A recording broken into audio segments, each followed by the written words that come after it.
यन्तु विश्वतो दग्धासो अपरीतास उद्भिदः देवानो यथा सतमिवृधे असन्नप्रायुवो रक्षितारो दिवे दिवे।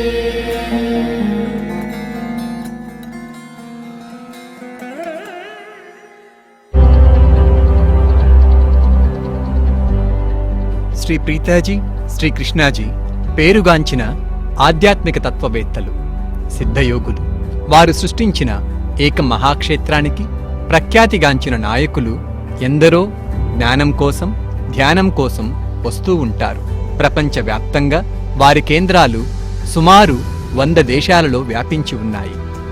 శ్రీకృష్ణాజీ 11 సంవత్సరాల ప్రాయంలోనే ముక్తిస్థితి, దైవ సాక్షాత్కారం పొందారు. ఆ చిన్న వయసు నుండే ఈనాటికి శ్రీకృష్ణాజీ సన్నిధిలో ధ్యానం చేసిన వారికి మనసులోని గాయాలు మాని, ఆందోళనలు తొలగి ఉన్నత చైతన్య స్థితుల అనుభవాలు కలుగుతుంటాయి. శ్రీ ప్రీతాజీ సన్నిధిలో సాధకుల హృదయాలు అలవోకగా ప్రేమ, కరుణ స్థితులకు జాగృతమవుతాయి. వారి నుండి జ్ఞానం నేర్చుకోవడం అంటేనే ఎన్నో జన్మల ఆశీర్వాదం. వారి ఏకైక కుమార్తె లోకతో కలిసి 2 స్వచ్ఛంద సంస్థలను స్థాపించారు. ఒకటి వరల్డ్ యూత్ చేంజ్ మేకర్స్. దీని ద్వారా భారతదేశంలోనూ ప్రపంచమంతటా కూడా స్కూల్స్, కాలేజెస్లో ఉచితంగా పరివర్తన శిక్షణలను అందిస్తూ ఉంటారు. రెండవది వన్ హ్యుమానిటీ కేర్. దీని ద్వారా ఏకం చుట్టుపక్కల ఉన్న 1000 గ్రామాల వారి జీవనాన్ని మెరుగుపరచడానికి సహాయం చేస్తూ ఉంటారు.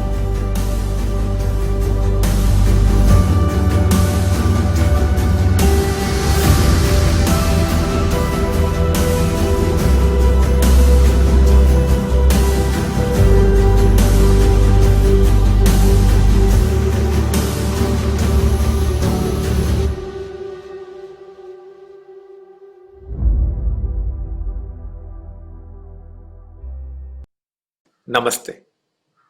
Happy Diwali to every one of you.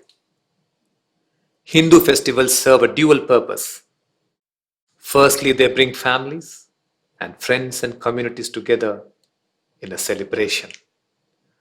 Secondly, and most importantly, they are occasions to manifest numerous blessings of life.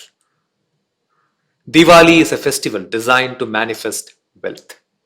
Let me also talk to you of wealth that endures and causes well-being, and wealth that does not endure and hurts you.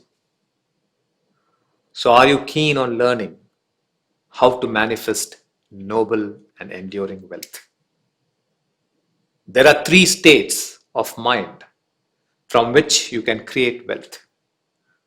The first and the second states of mind are negative states from which it will be very hard for you to create wealth. And even if you do create Himalayan wealth, it will melt away like water and leave you empty. Let me explain why. This universe is filled with an intelligent responding consciousness. The universal intelligence responds to you by answering your prayers, fulfilling your desires, and protecting you no matter which tradition you may belong to. This universal intelligence responds only to your inner state of being. If you are in a beautiful state, you receive a blessing. If you are not in a beautiful state, you are sending a wrong signal and inviting problems for yourself. With this understanding, listen to what I'm about to teach you now. The first state of mind from which you may be pursuing wealth could be Ishana, Dhanishana. Ishana means obsession. Dhanishana means an obsession with wealth. If you could have a glimpse of what is going on psychologically in the minds of most people around wealth, you will realize it is a total obsession. They are all the time either wanting more of it and fearing that they have less of it. It is a continuous dance between desire and worry. This is not a state from which noble and enduring wealth ever gets generated. Your dhanishana or obsession for money communicates a wrong signal to the universe. Your worry sends a negative signal to the universal consciousness and draws problems to yourself. Even if you made money, it will leave you in painful ways and not grow in joyful ways. The second state of mind is vikalpa. In a vikalpa state of mind, you are caught in the grip of daydreams. You are wandering endlessly in fantasies of the pleasures you would engage in if you had all the money you wanted. You are lost in projections of showing off your wealth to your family, to your competitors, and proving them wrong. When you indulge endlessly in vikalpa state of mind, you constantly daydream about the future with you at the center. The other side of the vikalpa state of mind is fear. Fear kicks in too. You will be alternating between daydreaming about money and being lost in fearful projections of failure and shame. What kind of signals do you think you will be sending the universe with fanciful and self-centered daydreams and projections filled with anxiety? Please think about it. It is only a very dull mind, a fearful mind, and a very ordinary mind that obsesses over money without ever having discovered a great purpose. The third state of mind from which wealth is created is sankalpa. A sankalpa is wholesome and powerful desire that is born from a beautiful state of passion. When you are filled with the passion to create beauty, well-being, happiness and goodness, your mind is a perfect ground for a sankalpa to emerge. In a sankalpa state of mind, you are passionately envisioning the great good you will do to your family, your organization, your society, and in that process, see the wealth you will create. Now you may wonder why a spiritual teacher like me is teaching you about wealth creation. Wealth in itself is neither spiritual nor unspiritual. Unless you are a sannyasi who has renounced the world, you must have a natural focus on wealth creation. If you are a grihastha or a family person, your first purushartha is to discover your dharma or your noble purpose in life. Dharma is all about the contribution you want to make to society's well-being with your skills. Having discovered your dharma or purpose, you then engage in the pursuit of wealth creation. It is not artha first. It is dharma followed by artha. So let us take a sankalpa this Diwali for noble and enduring wealth to flow into your life. మీ అందరికీ దీపావళి శుభాకాంక్షలు. హిందూ పండుగలు 2 ధ్యేయాలు కలిగి ఉంటాయి. మొదటిది families, friends, ఇరుగు పొరుగు వారిని దగ్గర చేస్తాయి. రెండవది అతి ముఖ్యమైనది జీవితంలో మనకు కావలసిన ఆశీర్వాదాలను భగవంతుని దగ్గర నుంచి పొందటానికి. దీపావళి ఐశ్వర్యం తెచ్చే పండుగ. ఇప్పుడు ఐశ్వర్యం ఎలా సృష్టించాలి అని మీకు తెలియచేస్తాను. మనకు శ్రేయస్సును, వృద్ధిని ఇచ్చే ఐశ్వర్యం కావాలి కానీ నష్టపరిచే ఐశ్వర్యం కాదు. అలాంటి ఐశ్వర్యం గురించి తెలియచేస్తాను. ఇది ఎలా సృష్టించాలో నేర్చుకోవడానికి సిద్ధంగా ఉన్నారా? మీరు ఐశ్వర్యాన్ని 3 రకాలైన మనోస్థితుల నుండి సృష్టించవచ్చు. మొదటి 2 మనోస్థితులు చెడు స్థితులు. ఆ స్థితుల నుండి ఐశ్వర్యాన్ని సృష్టించడం చాలా కష్టం. ఆ స్థితిలో ఒకవేళ మీరు కొండంత ధనాన్ని సృష్టించినా అది నీడలాగా కరిగిపోయి మిమ్మల్ని ఒట్టి చేతులతో మిగులుస్తుంది. ఎందుకో చెప్తాను వినండి. ఈ విశ్వం చాలా తెలివిగా స్పందించే చైతన్యంతో నిండి ఉంది.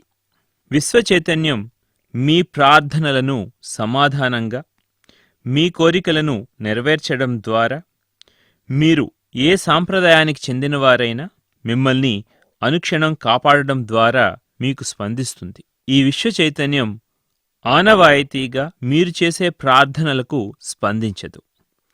మీ అంతరంగ స్థితి మీద ఆధారపడి స్పందిస్తుంది. మీరు బ్యూటిఫుల్ స్టేట్లో ఉంటే మీరు ఆశీర్వాదం పొందుతారు. మీరు సఫరింగ్ స్టేట్లో ఉంటే మీ నుండి రాంగ్ సిగ్నల్స్ పోయి మీకు మీరే సమస్యలను కోరి తెచ్చుకుంటారు. దీనిని మనసులో ఉంచుకుని ఇప్పుడు నేను చెప్పబోయేది శ్రద్ధగా వినండి. మీరు ఐశ్వర్యాన్ని కోరే మొదటి మనోస్థితి ఈశన ధనీశన. ఈశన అంటే వ్యామోహం, ధనీశన అంటే ఐశ్వర్యదాహం. చాలామంది మనసులు గమనించి చూస్తే డబ్బు కోసం ఒక వెర్రి ఉంటుంది. ఇంకా ఇంకా కావాలనే కోరిక, లేదా నాకు తక్కువైపోతుందేమో అనే భయం. ఈ స్థితి నుంచి ఉపకారం చేసే ఐశ్వర్యం కలగదు. ఇలాంటి ధనదాహం విశ్వచైతన్యానికి తప్పు సంకేతాలని అందజేస్తుంది. మీ దిగులు విశ్వచైతన్యానికి నెగటివ్ సిగ్నల్స్ పంపించి మీకు ఇంకా ప్రాబ్లమ్స్ వచ్చేలాగా చేస్తుంది. మీరొకవేళ ధనం కూడబెట్టినా అది మిమ్మల్ని చాలా బాధాకరంగా వదిలి వెళుతుంది. ఆనందకరంగా ధనం పెరగదు. రెండవ మనోస్థితి వికల్పం. వికల్పం అనే ఈ మనోస్థితిలో మీరు పగటి కలలలో చిక్కుకుపోయి ఉంటారు. మీరు కోరినంత ధనం మీకుంటే ఎంత సుఖాలను అనుభవించవచ్చు అనే ఊహాలోకాలలో విహరిస్తూ ఉంటారు. మీ ఊహాగానాలలో మీ ఫ్యామిలీని, మీ కాంపిటీటర్స్ని ఓడించేలా కలలు కంటూ ఉంటారు. మీరు కనుక వికల్పం మనోస్థితిలో ఉంటే ఎంతసేపు మీ గురించి మీరు ఆలోచించుకుంటూ ఉంటారు. ఈ వికల్ప స్థితిలో ఉన్నప్పుడు ఒకవైపు పగటి కలలు, మరొకవైపు భయం తన్నుకొస్తుంటుంది. పగటి కలలు ఓటమి, అవమానాల లాంటి భయాల మధ్య ఊగిసలాడుతూ ఉంటారు. ఇటువంటి ఊహలతో స్వార్థపూరితమైన కలలు కంటూ ఆందోళనలో ఉన్నప్పుడు మీ నుండి ఎటువంటి సిగ్నల్స్ విశ్వానికి వెళతాయని మీరనుకుంటున్నారు? దయచేసి ఆలోచించండి. కేవలం ఒక మొద్దుబారిన మనసు, సాధారణమైన మనసు, భయం నిండిన మనసు కలిగి ఉన్నప్పుడు, ఇటువంటి మనసు ఎటువంటి గొప్ప ధ్యేయం లేకుండా ధనదాహంతో, ధనం మీద వ్యామోహంతో చిక్కుకొని ఉంటుంది. ఐశ్వర్యాన్ని సృష్టించే మూడవ మనోస్థితి సంకల్పం. సంకల్పం అన్నది చాలా శక్తివంతమైన, సంపూర్ణమైన కోరిక. ఇది నిజమైన తపన నుండి పుడుతుంది. మీరు మీ చుట్టుపక్కల ప్రపంచంతో ఆనందం, అందం, శ్రేయస్సు, సంతోషం, మంచితనం సృష్టించాలనుకున్నప్పుడు మాత్రమే మీ మనసులో సంకల్పం పుట్టడానికి వీలవుతుంది. మీరు సంకల్పం అనే మనోస్థితిలో ఉన్నప్పుడు మీ కుటుంబానికి, మీ సంస్థకు, మీరున్న సమాజానికి మంచి చేయాలన్న తపనను ధ్యేయంగా కలిగి ఐశ్వర్యాన్ని సృష్టిస్తారు. ఒక జ్ఞానిగా నేను మీకు ఐశ్వర్యాన్ని ఎలా సృష్టించాలి అని నేర్పించడం మీకు చాలా ఆశ్చర్యం కలిగించవచ్చు. ఐశ్వర్యము ఆధ్యాత్మికము కాదు, ప్రాపంచికము కాదు. మీరు ప్రపంచాన్ని త్యజించేసిన సన్యాసి అయితే తప్ప మీరు ఐశ్వర్యాన్ని సృష్టించడం పట్ల ఫోకస్ పెట్టాలి. గృహస్థుడు కనుగొనవలసిన మొదటి పురుషార్థం ధర్మం. ధర్మం అంటే మీ నైపుణ్యంతో మీరు సమాజానికి చేయవలసిన మంచి సహాయము. ధర్మాన్ని కనుగొన్న తర్వాతే ఐశ్వర్యాన్ని సృష్టించడంలో నిమగ్నమవుతారు. మొదట అర్థా కాదు, మొదటిది ధర్మం. దానితో అర్ధా కూడా వెంట వస్తుంది.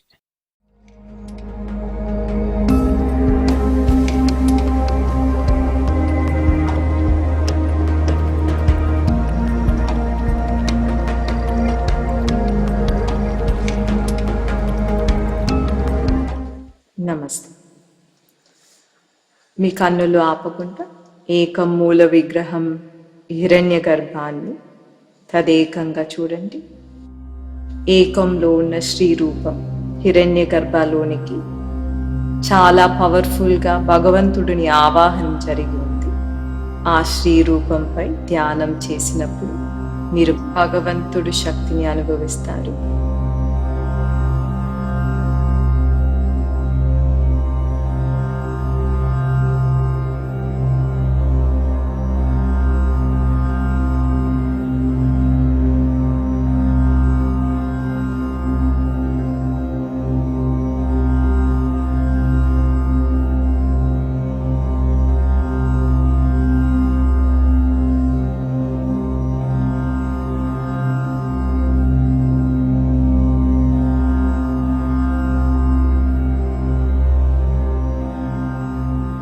దయచేసి కన్నులు మూసుకోండి.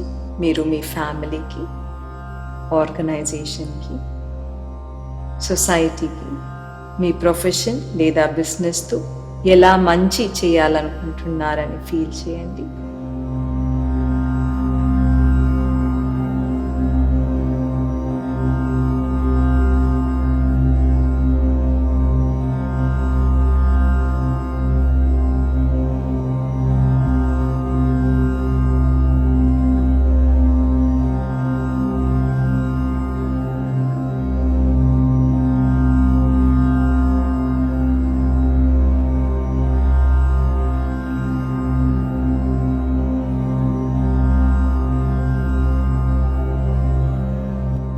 ఇప్పుడు ఈ సంవత్సరంలో మీరు ఎంత ఐశ్వర్యం క్రియేట్ చేయాలనుకుంటున్నారో దానికి సంకల్పం తీసుకోండి. మీ సంకల్పాన్ని భగవంతుడిని ఆశీర్వదించమని అడగండి. ఏకం మంత్రం చాంట్ చేయండి. హంసా సోహం ఏకం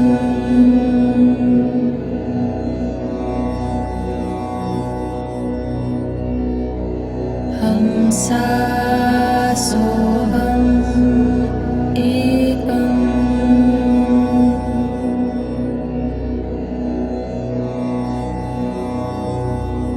హంసా సోహం ఏకం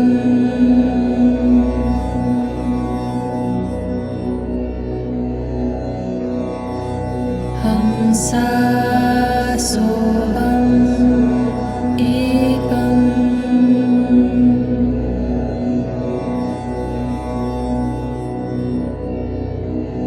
హంసా సోహం ఏకం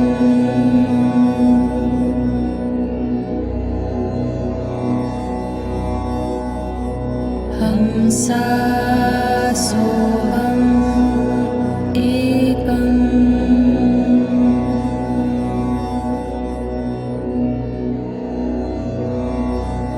హంసా సోహం ఏకం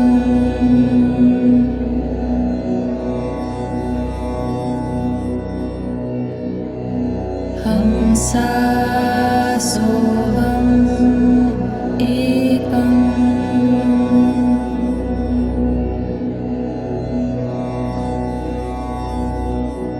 హంసా సోహం ఏకం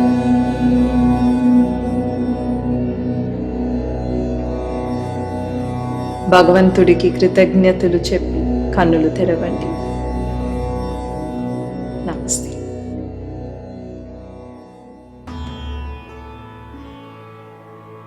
జీవితమే ఒక అద్భుతం. భగవంతుని యొక్క బ్రహ్మాండమైన కళా నైపుణ్యం. కానీ మనకింకా ఎన్నో అద్భుతాలు కావాలి. ప్రేమ, సంపద, ఆరోగ్యం, తెలివితేటలు, ఇలాంటి అద్భుతాలు కావాలి. అయితే మీ జీవితంలో ఒక అద్భుతం సాధ్యం అని మీరు అనుకుంటున్నారా? అవును, సాధ్యమే.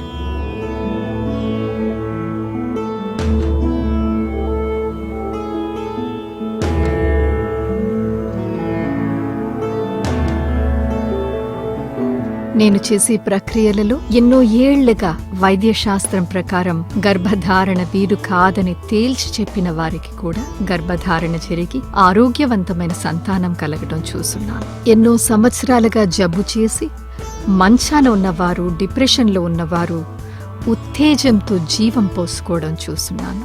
మూతపడబోయే ఎన్నో సంస్థలు పునరుద్ధరణ జరిగి వృద్ధి చెందడం చూస్తున్నాను.